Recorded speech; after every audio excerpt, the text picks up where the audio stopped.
Canada Post strike underscored the challenges in balancing labor demands with organizational sustainability, especially in a rapidly evolving postal and delivery industry. But how did this impact small businesses? Major corporations have deep pockets which they can turn to in times of crisis, but local individuals can't always say the same. I sat down with Kent Elliott, the owner and operator of the Weldangrind Group, a leading full-service diesel, industrial engine repair and machine shop located in West End.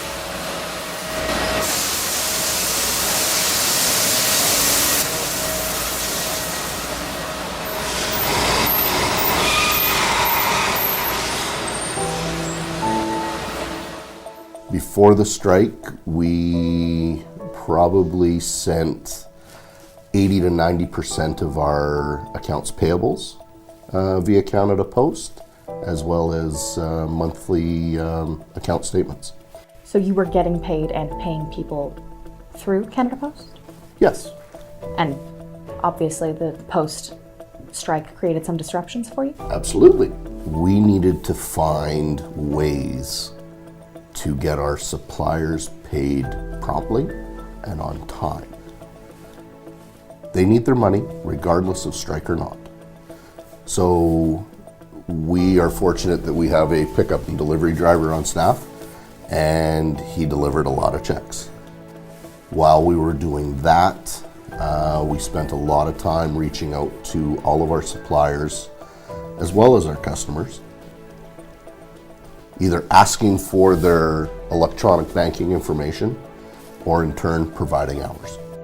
With the evolution of online banking, electronic transfers, wire transfers, that type of thing, we as the public are needing Canada Post less and less, in my opinion.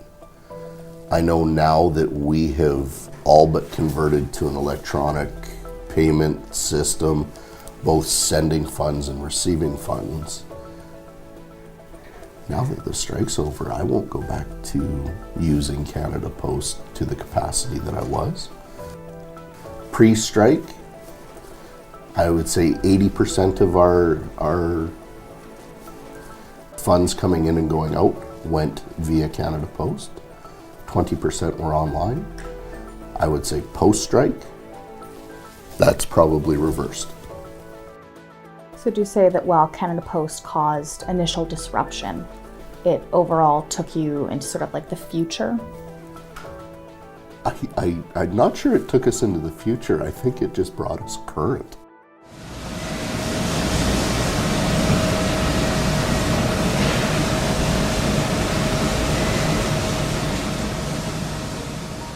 When did you realize that the strike might be dangerous for you and your business? When the wind started blowing, indicating that there would be a strike that was imminent. Negotiations for a new contract between Canada Post and the Canadian Union of Postal Workers, CUPW, began on November 15, 2023. Despite mediation efforts, both parties remained at an impasse leading up to the strike. On November 15, 2024, the nationwide strike commenced. Then, on November 28th, Canada Post began temporary layoffs of striking workers, leading the CUPW to file a complaint alleging violations of the Canada Labour Code. On December 16th, the CIRB ordered an end to the strike, mandating return to work by December 17th and extending the existing contracts until May of 2025. The strike disrupted mail and parcel deliveries nationwide, affecting businesses and individuals, especially during the holiday season. Canada Post reported significant financial losses, and many Canadians faced delays in receiving essential items.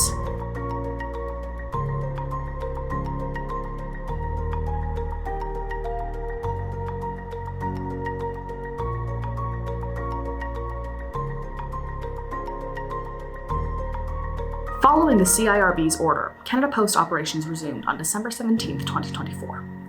The existing collective agreement was extended until May 22nd of 2025, providing both parties additional time to renegotiate a new contract.